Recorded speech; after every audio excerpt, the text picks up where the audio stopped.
Taïna la matinale, Fiston Muhindo.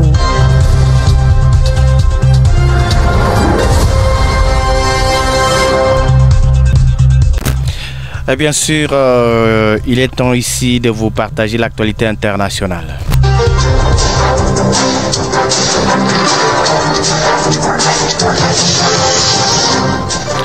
À la une, c'est l'Ukraine qui convoque l'envoyé du Vatican après les propos du pape invitant Kiev à hisser les drapeaux blancs. Ce sont les propos du pape qui continuent à faire des vagues en Ukraine.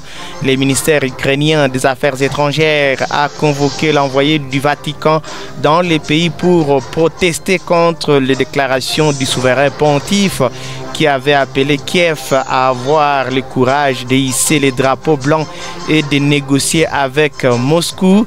C'est Visvaldas Kulbokas qui a été informé que l'Ukraine est déçue par les propos du pontife concernant les drapeaux blancs et la nécessité de faire preuve de courage et de négocier avec l'agresseur, a indiqué le ministère ukrainien des Affaires étrangères dans un communiqué. De tels appels légalisent le droit du plus fort et l'encouragent à continuer à ignorer les normes du droit international, ajoute la diplomate ukrainienne. Ce n'est pas la première fois que les déclarations du souverain pontife provoquent les mécontentements en Ukraine. Le pape François a jusque-là évité de distinguer la Russie comme pays agresseur et ne s'est toujours pas rendu à Kiev. Le président ukrainien a, lui, salué le rôle des aumôneries de l'armée ukrainienne dans son message quotidien ce week-end. C'est là que doit être l'Église avec le peuple et non à 2500 km de là avec une médiation virtuelle entre quelqu'un qui veut vivre et quelqu'un qui veut vous détruire, a dit Volodymyr Zelensky sans prononcer le nom du pape François. Le Vatican avait cherché à préciser les propos du pape François dès samedi soir en insistant dans un communiqué sur le fait que la formule drapeau blanc signifiait ici une cessation des hostilités, une trêve obtenue avec le courage de négocier plutôt qu'une reddition.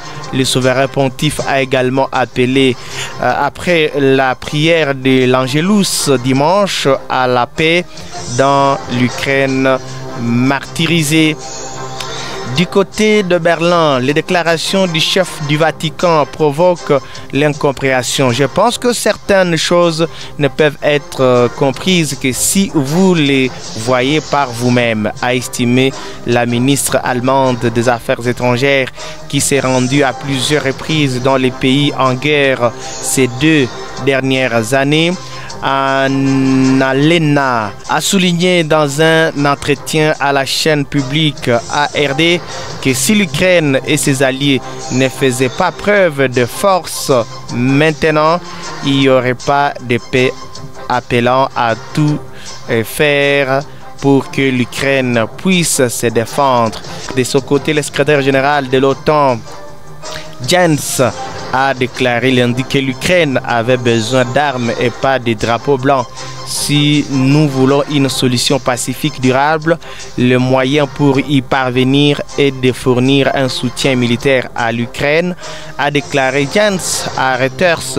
Ce qui se passe autour d'une table de négociation est intimement lié au rapport de force sur les champs de bataille, a déclaré le secrétaire général de l'OTAN.